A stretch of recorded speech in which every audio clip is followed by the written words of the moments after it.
Some of my first exposure to Southern religion was through my grandma, Mary, my dad's mom, who I call Mima. I was born in Fort Smith, Arkansas in the early 90s, and at that time there wasn't a UU congregation near us, and my mom was still a lawyer, not yet a minister. In those early years, my idea of fun was sleeping over at Mima's house on Saturday night, and of course, going to church with her on Sunday morning. We went to her Methodist church with dark wood paneling and stained glass windows, with coloring pictures of little lambs and a painting of white Jesus framed in the corner. Sometimes I would go to Sunday school, but mostly I wanted to stay with Mima. She would give me those little strawberry candies, I call these grandma candies still to this day, to keep me quiet, and I would stand at her side and help her hold her hymnal. My grandma loves to sing, and she still does at 94. I'll always cherish the memories of her low alto voice moving lovingly over the familiar notes. This was some of my earliest religious education. But what I learned wasn't about Jesus or the Bible, but about religion itself and what it means to people. I saw how important church was to Mima. She tried to never miss a Sunday, and I noticed that she knew everyone and they knew her, and she even had her specific pew where she sat. And I watched how intently she listened to the preacher as his voice rose and fell dramatically. Something important was happening here, and I was here for it. A lot has changed over the years, but when I'm around, I still like to take my grandma to her church, and I have learned a lot by sitting in those pews. There's this sign somewhere in North Alabama that I've seen a few times now on various road trips, maybe you know it, and it always kind of grabs my attention. It's this big white sign with an image of what's supposed to be the devil, and it reads, "Go to church or the devil will get you." I'll be honest, the devil on the sign kind of looks like a man covered in red paint, with some horns slapped on. He looks pretty silly. This sign is what I think a lot of people think of when they think of religion in the South. The way it feels like it's everywhere, it's in the water, so ingrained in the culture that you almost can't look away. But of course, the people who made the sign are telling on themselves. Ideally, we participate in religious community because we want to, not because we need to be shamed or scared about what will happen if we don't. One of the reasons I'm on the path to ministry is because I love learning about religion. I love to understand what people believe and why. And one of the most interesting case studies for this is a road trip in the South. Churches are everywhere, and I love looking at the architecture. You can look at what kind of church it is. Bonus points for sure if you've never heard of it. Is it kept up? Are there cars out front? What would it be like to worship there? Religion is integral to the culture of the South. Sam talked in the first sermon in our Southern Gothic series about allowing people to look at us as people who make their homes in the South, to see us for all that we are and all that we aren't. I think that's real and true. I've felt for a long time that the South is America laid bare, with all its beauty and all its problems exposed for all to see, not hidden under layers like in some other places. And I think that's why this question of the South is something that matters so much, that inspires think pieces from so many people who aren't from here, who haven't lived here. What I've often wished people knew about the South is that it's not a monolith. It's not all older men in lifted pickup trucks and red hats. The reality is that those people do live here. And they may be our neighbors and our uncles, which adds another snarl to our interconnected web. But the truth is they live other places too. I know you all know this, but it needs to be said. The South is much more diverse than the dominant narrative would have us believe. It is filled with queer folks and leftist organizers and working people and Black activists working for a better South, for all of us. There's a lot more here than meets the eye, but you have to want to see it, to be willing to look a little harder and to go a little deeper. It's important to say, too, that I say all of this as someone with one foot in and one foot out of the South.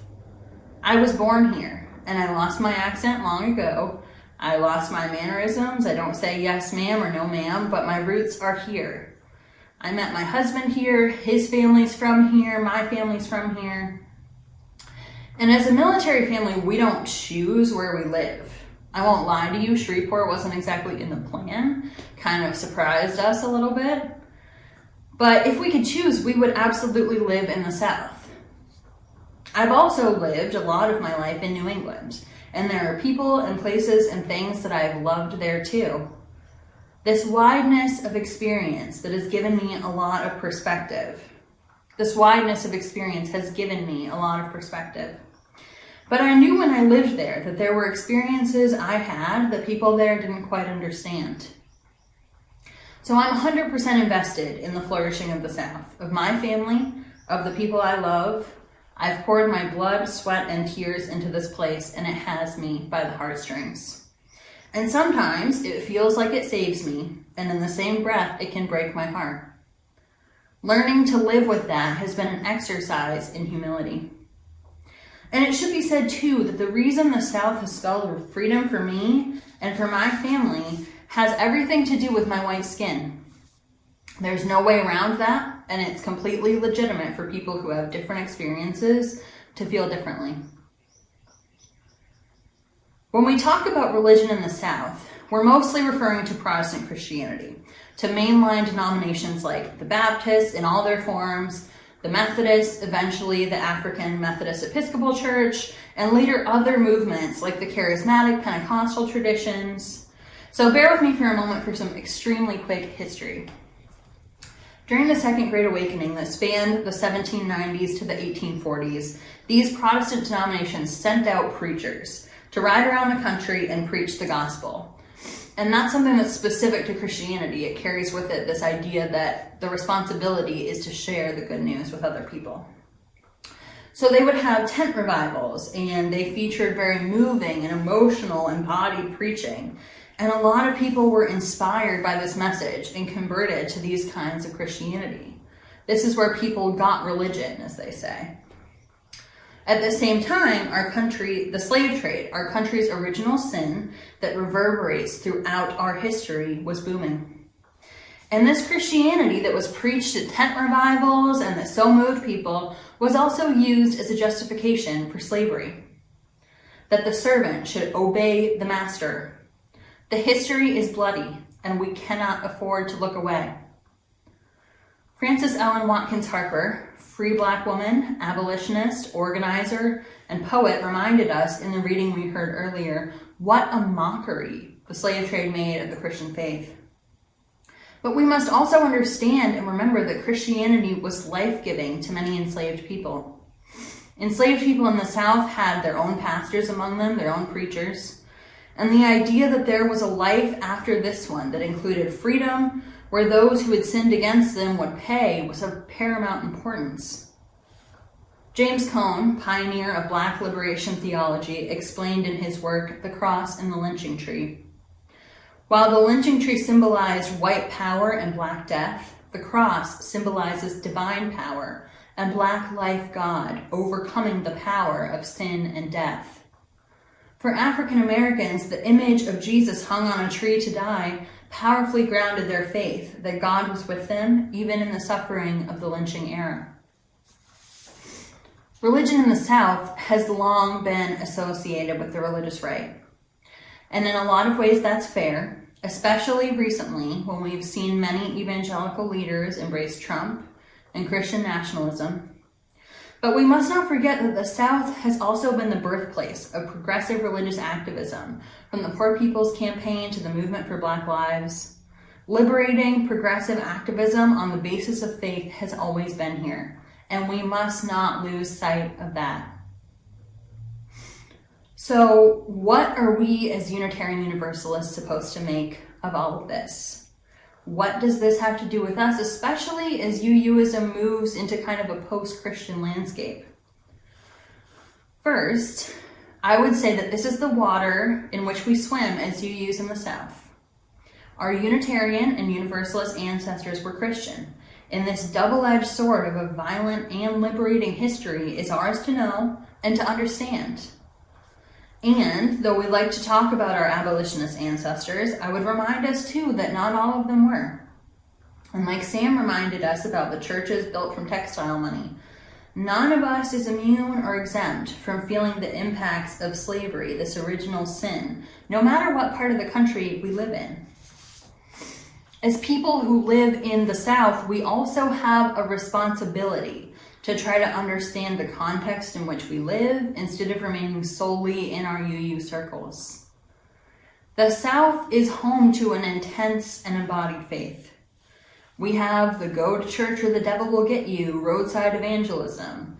We have snake handlers in the mountains. We have Pentecostals who speak in tongues. We have faith healers. We have holiness churches. It's all very intense and embodied. Like the South itself, the volume is turned up on religion here. And I would say that to be UU in the South is also to have an intense kind of faith. Different maybe, but still intense. In this part of the country, we're more geographically isolated. I've seen people drive a very long way for UU community sometimes. And people are more invested than in places who have easy access.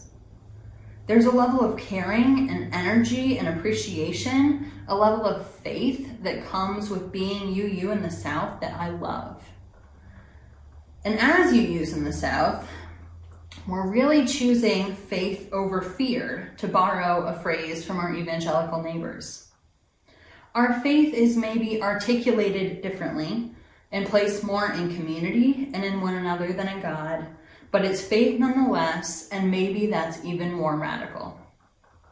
To be UU in the South is to be rooted in all of this complicated and beautiful and painful context, and still to choose each other again and again and again. May it be so. Amen.